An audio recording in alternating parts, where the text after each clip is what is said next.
Hello, Sarah Starr speaking here. So today what I thought I would do, due to popular request, a lot of you have been asking if you could see inside my guest house. Now I'm not going to do a full tour today, but I thought I'd do my video and newsletter inside the guest house, just so that you can kind of like get a quick look at it. So this is the guest house here, on the outside, here in France, and then our house is next door.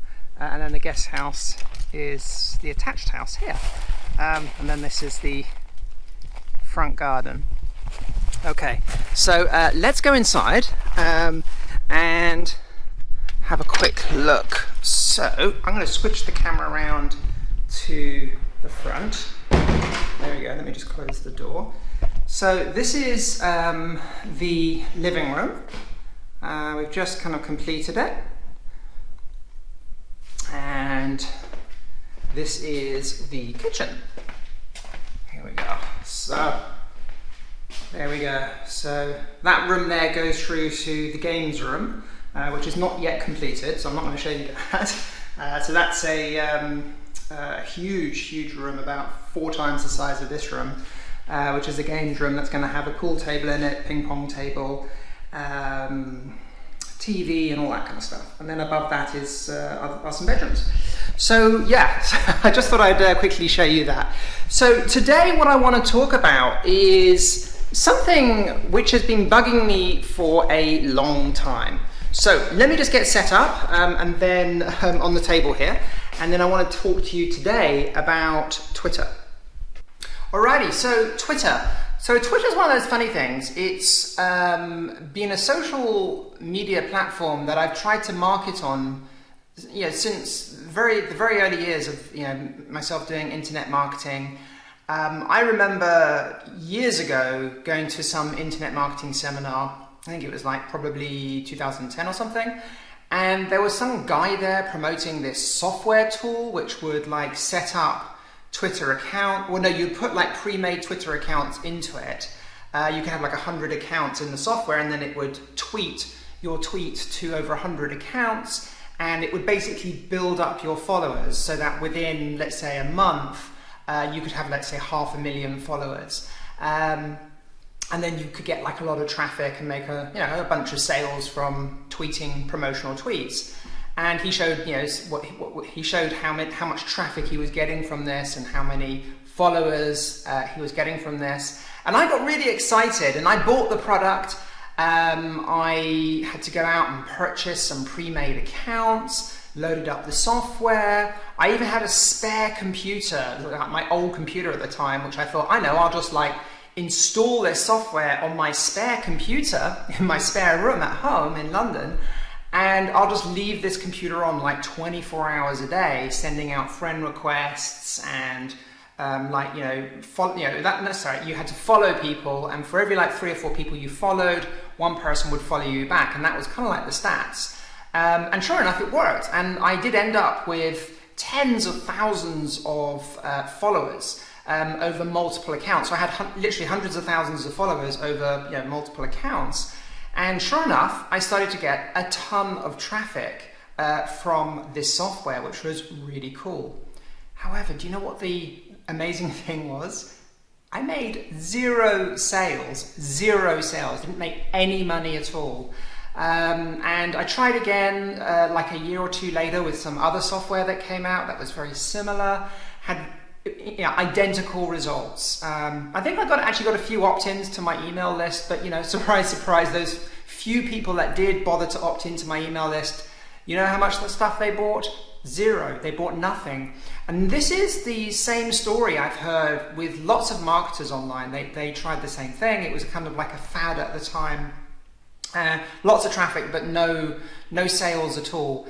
And I kind of chalked it up to the fact that this was because it was a software thing and it was slightly underground. It was what we would call a black hat way of promoting. So kind of underground. It's not using software like this. You shouldn't really be using robots like this to put out thousands of tweets. It's all fake. It's all fake stuff. It's fake. They're fake profiles. So I kind of chalked it up just an experiment. Didn't work. Then fast forward a few years, I can't actually remember what year it was, it might have been 2015, 2016, but Twitter brought out their version of Google Ads or their version of Facebook Ads. So they brought out an advertising network where you could advertise on Twitter. And I remember being quite excited by this because at the time the traffic was, I think it still is actually, but at the time it was incredibly cheap to advertise on Twitter. I checked the prices.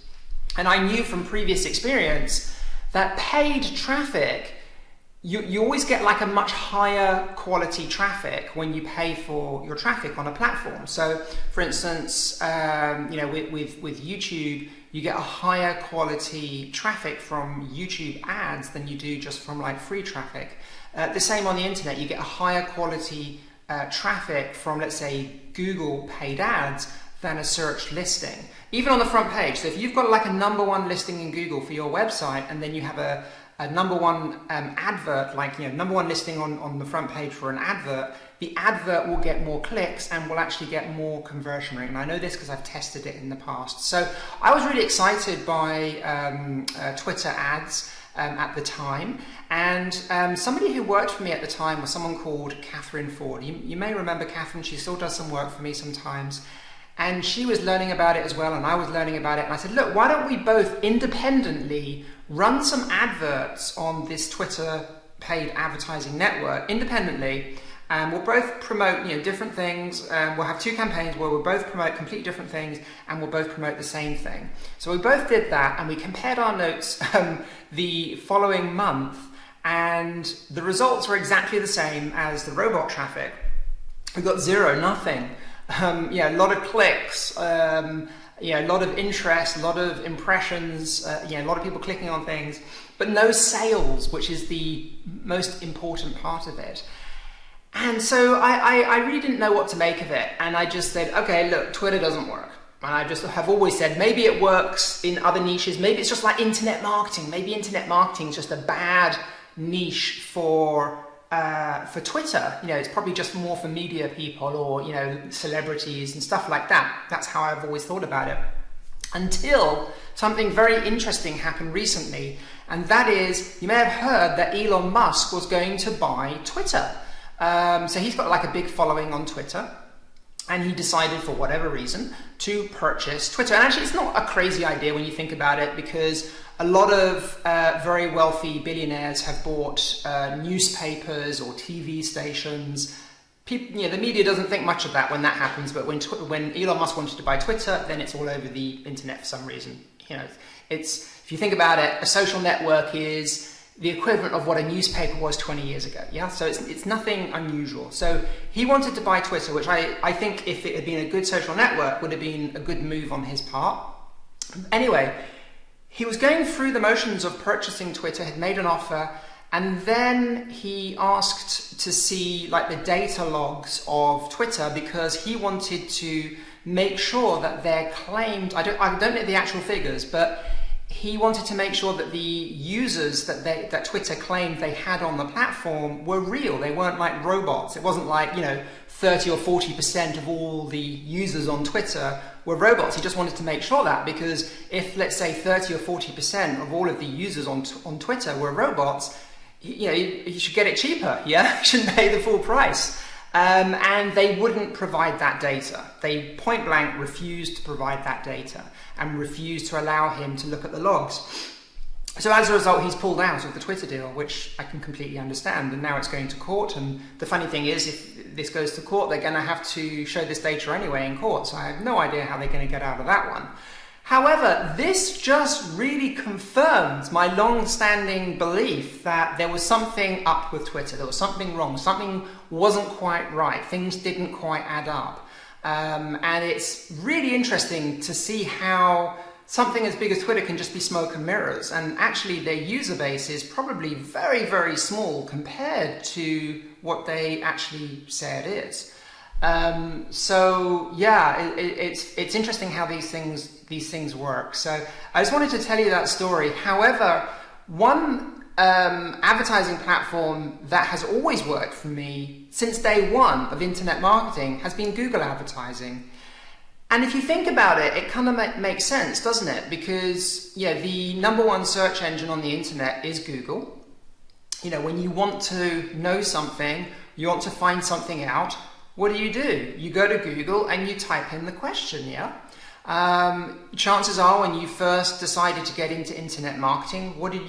You went to Google and you typed in how to make money online. I know that's what I did. So we know the Google search engine is a good source for this traffic, and the Google advertising platform has always made me money since day one. In fact, it was some of the first money I made on the internet as an affiliate marketer was through Google Ads. And one of the reasons it works so well is simply because people go to Google to ask a question, and the advertising can respond to that question. So someone types in, how do you make money online? And then an advert comes up saying, hey, get my book on how to make money online. So you're answering that question. So this is why you can get such a high conversion rate as an affiliate marketer with Google Ads. So last Monday, I held a very special class on affiliate marketing, and it was all centered around using the Google Advertising Network. And I have had a bunch of questions from all of you regarding that. If you haven't seen the training, go and check it out. The training video is only going to be, the replay is only going to be up until Saturday evening. So if you're watching this in the future, sorry that video has been taken down. But I had a bunch of questions from it, and I just wanted to address some of the questions that people have sent in regarding that. And the first thing is, can you really make money with this? And well, the answer is yes. Firstly, we showed loads of examples in that training of people who are actually making money with this. Secondly, I've been running some campaigns this week using this exact strategy, and I have to say, yes, 100%, it definitely works. The other question that quite a few people were asking is, can you actually do direct linking on Google? Yes and no, I would say. So what does that mean? So what that actually means is, can you actually advertise like affiliate products on Google without a website? And yeah, you can actually. So you can just literally put your affiliate link in. Now you have to do things correctly. You can't just put your affiliate link directly into the destination URL within the Google advertising. We go through this in the training. There is a different place which you put your Google advertising URL in, and then you can put your final destination in. So if you set things up correctly, yes, you can do this. However, if you're promoting like highly competitive products like from ClickBank, you can't use your affiliate link. So this only works when you're promoting products that have like zero competition, where there are no other people doing Google advertising. And this is what the training was all about. So it was all about finding products which other affiliate marketers aren't promoting, and those are quite easy to find. And the great thing is, when you find those products to promote, quite often the advertising cost is like 1 penny. So what I'm talking about here are not affiliate offers that are on affiliate networks. They're things like cashback deals. You may have seen these before. There are cashback websites. There are like refer a friend schemes. So have you ever purchased a product or got a credit card or like Netflix or something like this, or your broadband, and it says, hey, if you refer a friend, we'll give you £10 or we'll give you $10, yeah? You may have seen that before. So you can, and what they actually do is they give you an affiliate link, and you can actually put those affiliate links directly into the Google advertising system. And this is how you can get 1 penny clicks. So it's a very kind of thinking outside the box way of doing this. And you can also approach companies that don't even have programs, and you can ask them about it. And so we covered all of this in the training, but there are so many of these programs out there that aren't even listed on affiliate networks. And chances are you know about something. You've probably got a credit card where there's a refer a friend scheme, or you're signed up to a service where there's a refer a friend scheme. Or a service that might give you air miles, or a service that might give you free hotel rooms. So there's all sorts of things. You can make cash from this, you can get air miles from this, you can get credits for this, all sorts of things. So it's an incredibly easy way and quick way to make some money from Google advertising. So that's what we covered in the training. Go and check it out. Like I said, the replay is only going to be up for another 24 hours and then it has to be taken down. But yeah, so yeah, hope you enjoy that video. The training was absolutely incredible. And like I said, I've been implementing these strategies this week. Anyway, look, enough of me yabbering on. I'm going to go outside now because it is a beautiful day. So it's not too hot today, which is nice because it's been in the 40s last week, and that was just too hot. And it's interesting. A lot of American people have said to me, Sarah, you know, 40 in the 40s isn't that hot. Well, in Europe it is because no one has air conditioning here. Particularly in London and in the UK, you know, the houses aren't built for the heat. And so when it gets up to the 40s, you know, these people are in uninsulated houses with no air conditioning, and they start getting really hot. Luckily, this house was built in, there's a keystone up there with a date on it, you can't actually probably see it, but up there, 1671. So even when it was in the 40s, it was lovely and cool in the house, which is pretty cool. However, after a few days, it did, you know, the weather, it did start to get hot, and it was just too hot to be outside. However, this week, let me just move my camera. There we go. This week, it's only in the 30s, so that's really nice. It's not too hot. So I'm going to go for a walk now, and go and grab Dave, and we're both going to go for a walk along an abandoned railway line, which is about a couple of miles down the road. So we're going to, you know, jump in the Tesla and drive down there and then go for a nice afternoon walk. Okay guys, hope you enjoy the video, and I'll speak real soon, and you have a great day.